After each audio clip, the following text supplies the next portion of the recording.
Assalamualaikum warahmatullahi wabarakatuh. Dulur-dulur dimanapun panjenengan semua berada, apapun yang sedang Anda lakukan dan Anda alami, mudah-mudahan Allah senantiasa memberikan rahmat dan berkahnya kepada panjenengan semua. Amin amin ya rabbal alamin.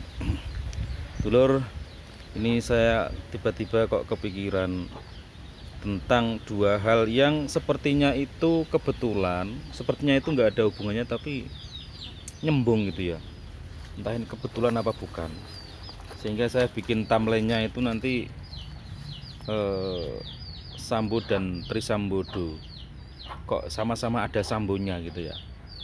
Kan kalau dalam maiyah itu kan tidak ada sesuatu yang kebetulan. Kalau kata Cak Nun itu oke, kebetulan betul itu sama dengan benar, berarti kebetulan adalah kebenaran.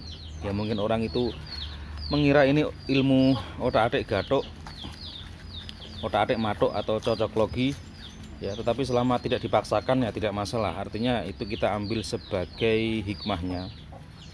Jadi kasus-kasus besar seperti itu kan menjadi salah satu hal yang dibicarakan di dalam kajian-kajian maiyah, meskipun kita tidak ingin menguras energi untuk hal-hal seperti yang terjadi atau terlihat di berita-berita itu, karena kalau kata Cak Nun itu kan apapun yang terlihat dalam berita itu kan ibarat pohon itu seperti tangkainya gitu.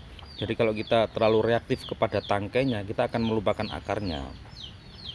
Nah, dulu saya masih ingat kalau Cak Nun mengatakan akarnya itu ya dari cara berpikir yang salah, cara pandang yang salah, pendidikannya wis pada dasarnya sudah keliru. Meskipun pendidikan itu ya bisa di mana saja ya.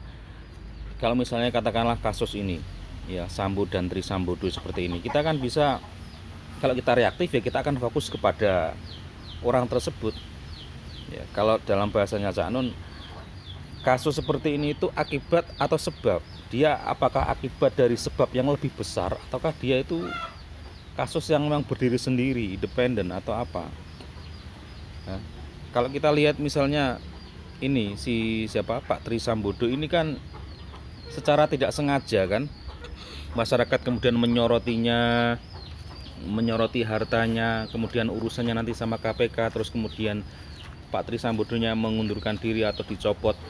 Itu kan karena ketidaksengajaan, karena apa? Anaknya bikin ulah, ngebui uang sampai masuk rumah sakit. Terus anaknya juga suka gaya-gayanan dengan mobil yang mewah juga, dan yang dipukuli itu anaknya banser, suatu anaknya wong ormas besar gitu loh. Nggak tahu kalau misalnya yang dipukuli itu bukan anaknya banser, kita juga nggak tahu, mungkin akibatnya juga akan berbeda ya. Tapi karena begitu mendengar kata banser, wah ini langsung efeknya juga akan pasti besar, dan ini akan menjadi ya pelajaran baru yang bisa kita ambil. Tentu saja ini menjadi satu peluang untuk berbenah. Satu sisi orang bisa berpegang pada hukum yang berlaku, tapi di sisi lain orang bisa melihat bahwa hukum alam itu berjalan. Kalau Cak Nun dulu pernah menasihatkan gini, bahwa pokok kita itu jangan sampai terkuras energi kita untuk melihat hal-hal seperti itu. Yang penting kita fokus pada kehidupan yang sedang kita jalani, pada level individu, pada level keluarga, pada level teman-teman di sekitar misalnya. Jadi kita nggak tahu sebab sejatinya apa, karena bagaimanapun juga Gusti Allah dan alam semesta bekerja. Allah itu bekerja, maha bekerja melalui hukum-hukum alam yang dia buat dan sebagainya ya. Ada yang mengatakan juga bahwa banser yang anaknya dipukuli itu juga hasil daripada mubahalanya Habib Rizik dan seterusnya, karena dulu dia pernah mentertawakan anggota FPI yang meninggal sehingga anaknya sekarang mengalami seperti ini. Itu kan di luar di luar ranah manusia sebenarnya. Di luar ranah kita bisa mengatur kejadian itu di luar kita. Tapi kita menjadikan ini sebagai bahan pelajaran bahwa jangan sok-sokan lah sama kekuasaan gitu. Jangan sok-sokan. jangan sombong, ojo melete, ojo kemetak, gak usah sok-sokan dengan kesombongan. Alah, suwe-suwe mblenek kan, ngerti ngono iku. Apalagi kemarin beritanya Sambo itu sampai berapa bulan, untuk 6 bulan menyita perhatian banyak orang. Bahkan orang yang lihat YouTube pun, yang tidak ingin melihat saja itu muncul sendiri di beranda YouTube. Nah sekarang setelah Sambo kok ada Trisambodo, apakah ini sinetron baru atau bagaimana? Mudah-mudahan ini menjadi pelajaran buat kita semua ya, khususnya kita jamaah Ma'iyah. Tetap kuat hati nih, tetap jernih pikirannya. Kita bukan dalam rangka menghakimi siapa-siapa. Cak Nun pernah bilang seperti itu dulu di Ma'iyah itu, pernah bilang bahwa Ma'iyah ini bukan forum penghakiman. Kalau ada orang melakukan kesalahan kemudian dia masuk proses hukum, itu berarti dia telah menjalani kebenaran. Itu seperti yang dikatakan Cak Nun ya, itu yang seperti dikatakan Cak Nun. Jadi kalau Ma'iyah selama ini yang diagungkan di dalam Ma'iyah adalah Gusti Allah, la ilaha, itu dia dipelajari betul. Tiada Tuhan. Yang la ilaha kita temukan dulu sebanyak-banyak mungkin. Baru kemudian ketika kita menegasikan yang lain, kita baru menemukan illallah. Sehingga ketika kita menemukan Tuhan, itu Tuhan yang sejati, Allah yang kita saksikan, bukan Allah yang palsu, bukan Tuhan yang palsu. Tuhan palsu itu ya bisa kekuasaan, bisa harta yang dibangga-banggakan, bisa keturunan siapa, seperti orang siapa itu yang memukuli anaknya Banjar itu kan karena dia ingin menunjukkan siapa dirinya, siapa orang tuanya, bahwa dia itu anaknya pejabat, sehingga terus merasa arogan bisa mukuli orang seanaknya sendiri, ya kan. Nah di Ma'iyah hal itu tidak dibesar-besarkan. Kowe anake sapa terserah, asal usulmu piye, kita tidak ingin menghakimi. Anda datang ke Ma'iyah dengan berbagai macam keadaan, dari berbagai latar belakang, dari berbagai macam kondisi hati, silahkan. Ada yang kaosan, ada yang pakai baju, ada yang merokok, ada yang tidak, ada yang pakai celana, ada yang pakai sarung, ada yang pakai peci, ada yang tidak pakai peci. Silahkan datang ke sini, karena kita tidak melihat apa latar belakang Anda. Karena itu tidak menentukan kemuliaan seseorang, karena orang itu dinilai mulia tidaknya itu dari amalnya, dari kontribusinya, dari niatnya, dari ketulusannya. Coba lihat misalnya Pak Mustofa W. Hasyim yang dulu suka membaca puisi itu. Beliau kalau membaca puisi itu di luar standar, kalimatnya tidak jelas, terus kemudian puisinya itu lain dari yang lain. Coba Anda cek saja di Pak Mustofa W. Hasyim. Beliau seorang penulis ya dari Muhammadiyah. Itu puisinya orang mendengar itu tertawa.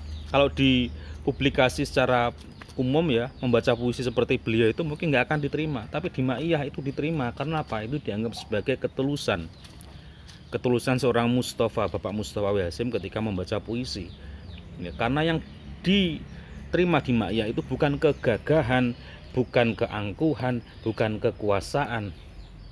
Jadi orang yang membawa kekuasaan ke dalam forum Ma'iyah, dia akan dengan sendirinya tertolak, dia akan mental-mental dengan sendirinya ya, dan membuat kita semakin percaya bahwa Gusti Allah itu punya peran yang nyata. Itu yang salah satu hal yang kita rasakan dalam Ma'iyah. Saya merasakan seperti itu, dan saya yakin panjenengan yang ikut Ma'iyahan juga merasakan hal yang sama seperti yang saya rasakan, bahwa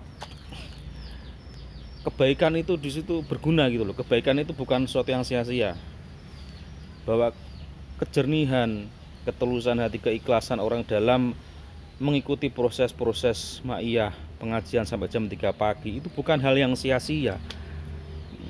Tapi di tempat lain ya, kalau tidak ada ukuran mau dapat apa, ento opo dapat apa, mau memenangkan apa, mengalahkan siapa, itu kan tidak berlaku ya, kalau nggak ada upaya apa-apa. Tapi di Ma'iyah justru itulah keberkahan, ketika kita tidak berkepentingan apapun untuk politik, untuk kekuasaan, justru itulah kemenangan yang sejati, justru disitulah keagungan.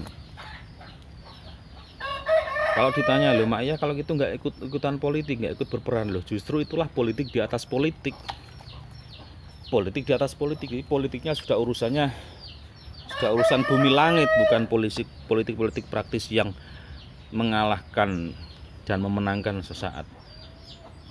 Maka saya yakin sandaran Ma'iyah adalah keabadian, karena dia berusaha untuk la ilaha, menolak yang lain selain Allah, menyingkirkan keangkuhan, menyingkirkan arogansi, sehingga yang dikenal adalah Gusti Allah yang sejati, yang kita berjalan kepadanya secara terus-menerus.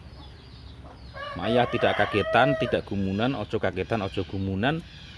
Dan ya mungkin Gusti Allah menampakkan ya, ini menampakkan ya dari peristiwa Sambo ke Trisambodo ini, sehabis Sambo terbitlah Trisambodo ini, menampakkan apa yang selama ini dibicarakan oleh Mbah Nun tentang pemerintah, tentang negara gitu loh.